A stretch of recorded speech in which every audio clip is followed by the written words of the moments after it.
mga tiyan. Hindi natitinag sa bawat hamon ng mundo. Katotohanan ang aking aramas, di ako magpapatalo. Teacher mag-reacts, galing sa kasinungalingan. Sa bawat salita, bumubulusok ang katotohanan. Walang palusot, walang takas sa mali. Ako'y revolusyonaryo sa harap ng mga salbahe. Yon, welcome back sa Teacher Mark Reacts. Anong pag-uusapan natin? Ito, a list why Richard Heydarian, online persona cannot be trusted. No? Ang may gawa nito is Peanut Gallery Media Network. So please like, share, and subscribe din po kayo sa kanila. No? They have 14,000 subscribers. No? As of this, nung nakuha ko yung video na to. No? So bago ang lahat, gusto ko muna kayong batiin ng magandang gabi. Ayan, kay Marie, Mariana Nale, Nora Di Jong, Raquel, Keep It Real, Cheska Macorol. Ayan, shoutout sa'yo. JRP Creatives, Lex Valentine, Keep It Real, Raquel. Ayan. Lee, ayan. Konohamaru, Hazel Eyes, Perf, Teach Me Boss. Ayan. John Oliver Mohana. Eladio Socorro Jr., D, Margo, Inzomigi, Dan Aspi, Jenny, shoutout sa'yo, D, Shello, Corkscrew 19, Shella 28, Raziel's Dad, Alj Malyari, ayan, Raquel, Cesar Gabriel, Deep Dive Sessions, Kaniguan Man, YGSS, AV League ba to? AV? IV? Sino ba? Loris, Magic, Leonard, shoutout sa'yo. Troy Barangan, ayan. Lawrence, MGN Vision, shoutout.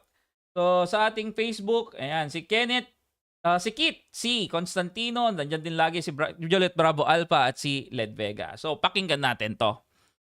Arnold Reyes, Sagisag, shoutout sa'yo. Ray Bayan. Heydarian strikes again. The Dutertes were the cause of the trouble. All right, folks, for those who don't know yet, the Iranian-Filipino political pundit Richard Javad Foronda Heydarian has Javad. Richard Javad, the Iranian. Okay. struck again. What was that about? He just said, I come from the north of the country where our human development index is almost Southern Europe. wait a minute. I came from the north of the country as well, but I don't think it's like Southern Europe. I'm sorry pero that is real. I am from the north. Pero we're too far from Southern Europe. Ano yun? Etong lugar na to, mala Southern Europe. Etong mga to, mga mala North America. Ito, mga Wakanda. Zimbabwe tong isa, Iranian tong isa. Ganun ba? May kanya-kanya na palang kanya-kanyang control sa mga bawat distrito, sa bawat lugar sa ating bansa. Akala ko ba one for all? Sounds wrong. Northern Philippines, like he means Luzon, right? Because the Human Development Index of Southern Europe is around 0.888, which is considered very high, high. while the average HDI of Luzon is at 0.738, which is considered high. On the other hand, Heydarian says, But if you go to Mindanao, their human development index is sub-Saharan African level. wrong. Gag. At siya naman yung nagsabi niyan, ha? Siya naman yung nagsabi. Heydarian says, But if you go to Mindanao, their human development index is sub-Saharan African level. wrong again. Because the HDI of Sub-Saharan Africa is at 0.549, which is considered low, while the HDI of Mindanao is at 0.681, which is medium. He's over-exaggerating what he's saying, when in reality, Richard Heydarian is forgetting that it is in Metro Manila and a few nearby areas like Cavite where you find the phenomenon of people eating pagpag. Pinipili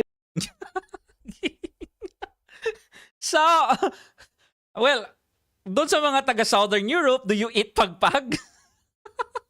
Have you tried pagpag? It's so exquisite, you know?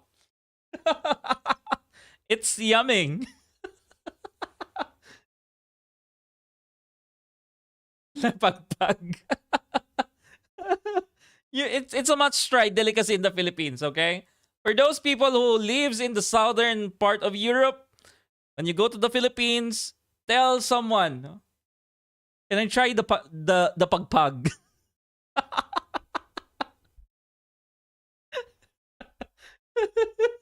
Ay, naku.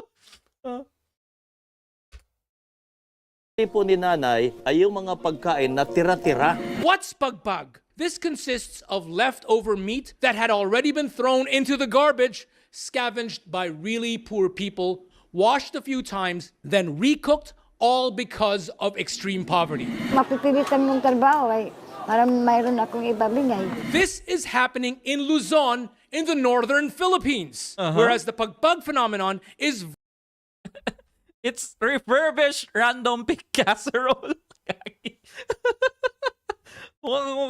mukhang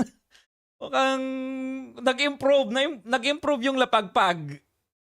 virtually non-existent in Mindanao, as the poor people of that island are able to eat fresh fish, fresh produce from the vegetables grown in their backyards, and meat from poultry and livestock they raise themselves. Eating food from garbage is not a thing in Mindanao. But then again, in fairness to Heydarian, there really is an imbalance in the development of the northern Philippines, or Luzon, versus Mindanao. And this is clearly the result of the Philippines being way too centralized around Metro Manila. Agree. Nearby regions within the same island of Luzon benefit from the economic spillovers of this development. The rest of the regions outside of Luzon, especially the ones in Mindanao, seem forgotten and neglected.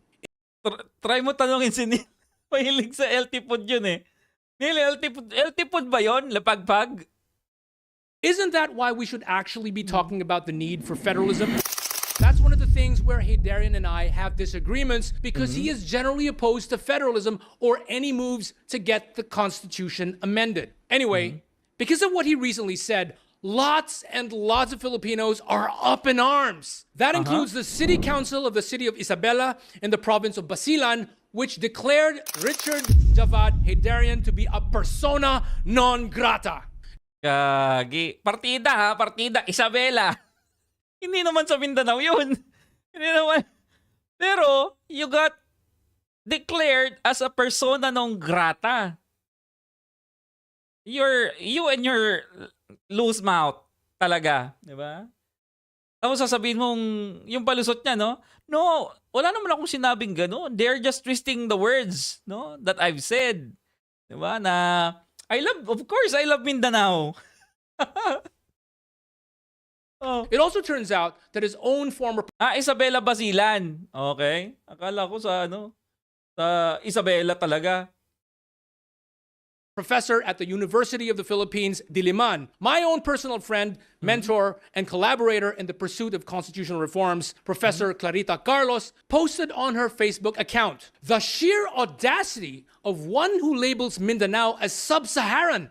Naman! Immediately, Heydarian retaliated with malicious attacks, saying, "For real? Anong nangyari sa ano na to? Irrelevant na nga, nag-fake news amplifier pa. Pathetic!" Diba? Totoo naman eh. Totoo namang sinabi mo yun eh. Diba? What's wrong with Prof. Clarita Carlos's statement?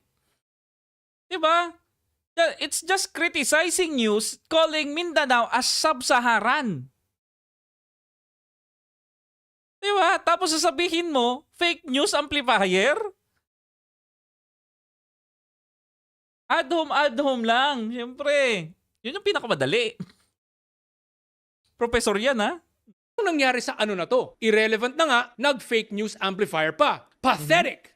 Many will remember that Professor Claire Carlos is a very respected academic and professor, and she has often been invited to be a resource person at the Senate and the House of Representatives, like me, and she has also served briefly as National Security Advisor. To be honest, Richard Javad Heydarian isn't used to admitting his mistakes and apologizing for them, even when he spews out inaccurate or wrong information, like when he said before, Isko Moreno has been in executive positions since late 1970s. but wait, What? Oh, wait. Ano daw? Ang tanda na pala ni Isko, no? 1970s? Parang dito. Pang history yan? Sabi ko, is 1970s? Teka.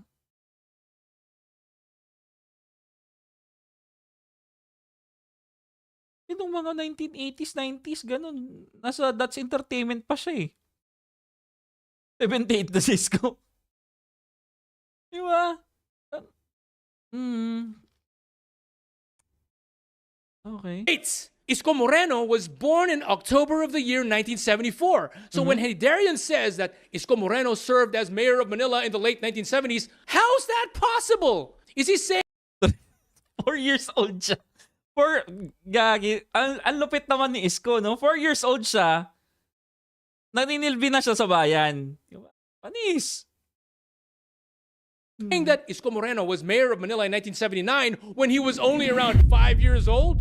We've had a lot of debates and arguments with Richard Heydarian in the past regarding the need to amend or revise the 1987 Constitution. I was able to show him that parliamentary systems are known to perform better than presidential systems, and I gave a lot of citations of political scientists and economists who produced a lot of research papers that have proven that parliamentary systems are indeed superior and much more efficient. He wasn't able to counter-argue, and he responded to me by saying, Orion, I suggest read these basics first before bothering me with simplistic stuff. Gagi.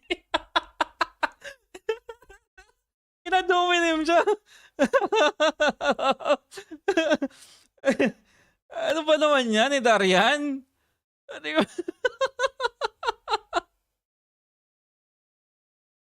Layo ng sagot. Oh. Hegel's phenomenology of spirit and the idea of world historical figures. Giddens' structuration theory, how agency structures interact. Lukács, Zizek on class consciousness, agency, and history. But wait, what exactly is the connection or the relevance of these philosophers and theorists he cited to the topic of comparing parliamentary systems versus presidential systems, or even the comparison of federalism versus unitarism? No relevance, right? But that's Gagi, tinurog siya.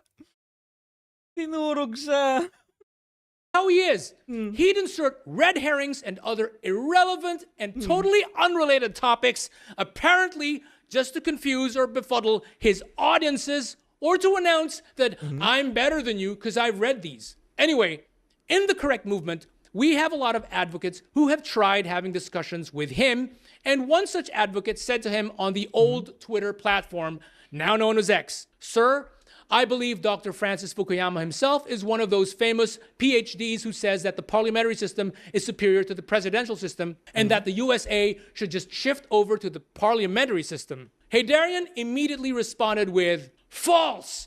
He never said that. I read all his classics. Please, let's not invent stuff to force an outdated issue. Feel free to check the iPhone 12s I suggested. Good day. But Ano daw? Ano daw? Ano yung sagot?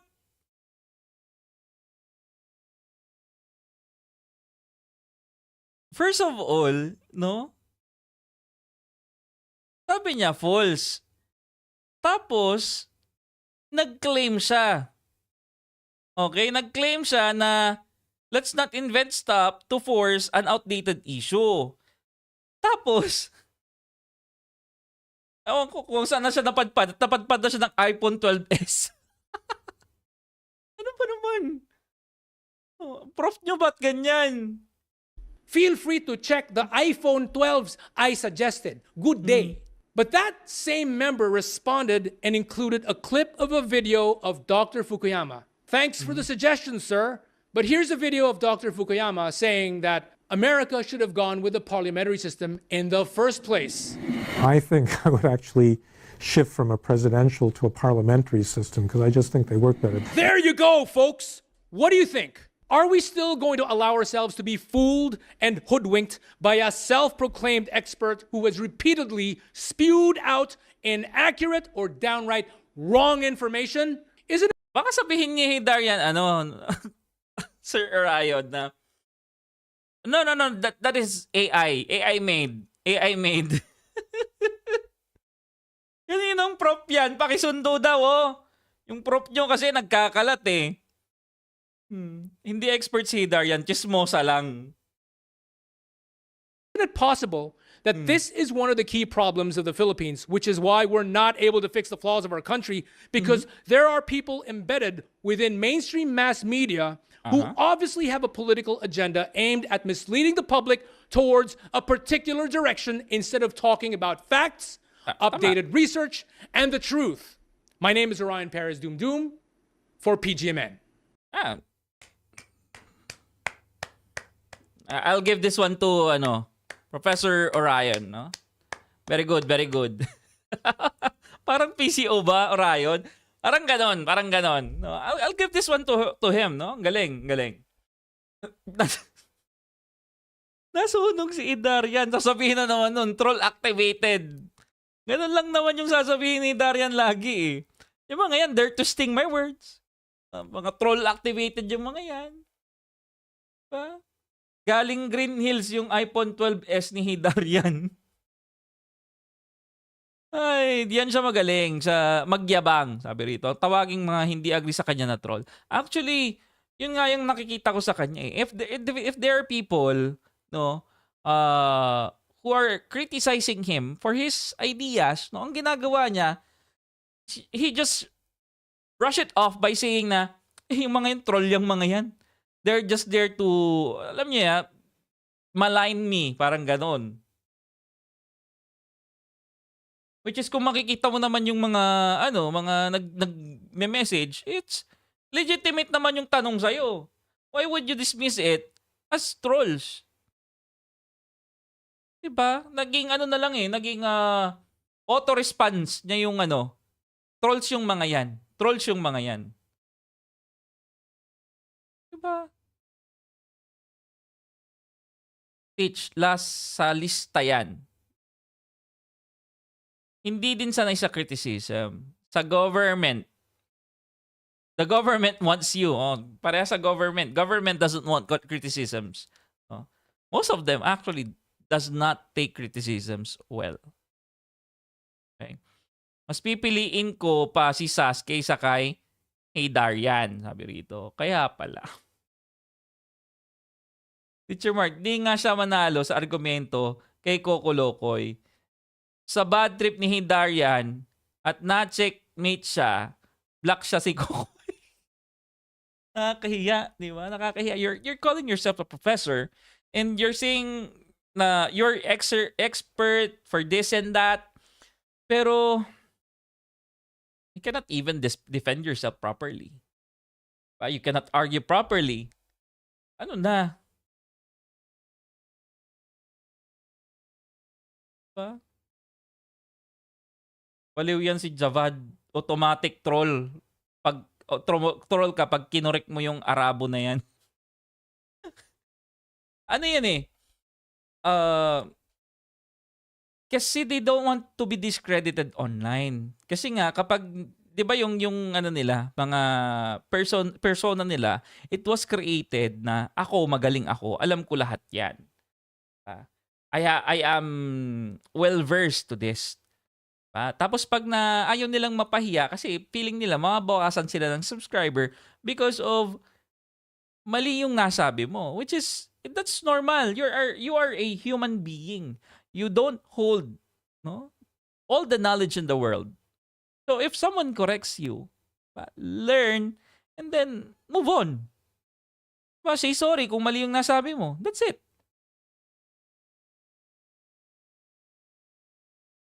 Diba? Authoritative ang approach ni Heydarian. Hindi naman siya magaling lang siya magsalita. Diba? Nakita nyo naman sa sa kailan ba yun? Nung interview siya kay Atty. Libayan, di ba? Same yung time na nag-debate sila ni Sas at Heydarian. Dapat, pag kinorek siya, pareho dapat nung ICC warrant, secret. Ang pangit nung walang humility man lang. Di ba? Well, anyway, no? Magaling mag-English. Credible. Very good. Tapusin na muna natin dyan. Maraming salamat sa panonood. And up next natin naman si Gadon. Ngayon si Gadon, sabi rito, FPRRD could have been saved from arrest if,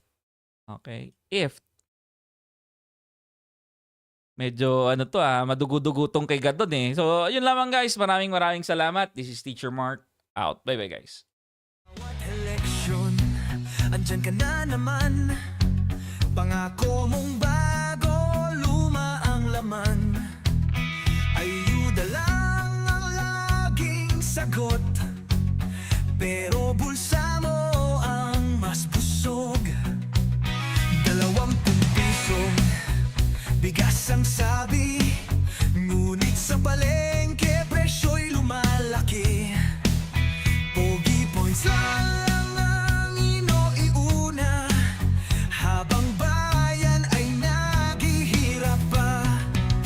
Presyo'y tumataas, sahod ay sobrang baba.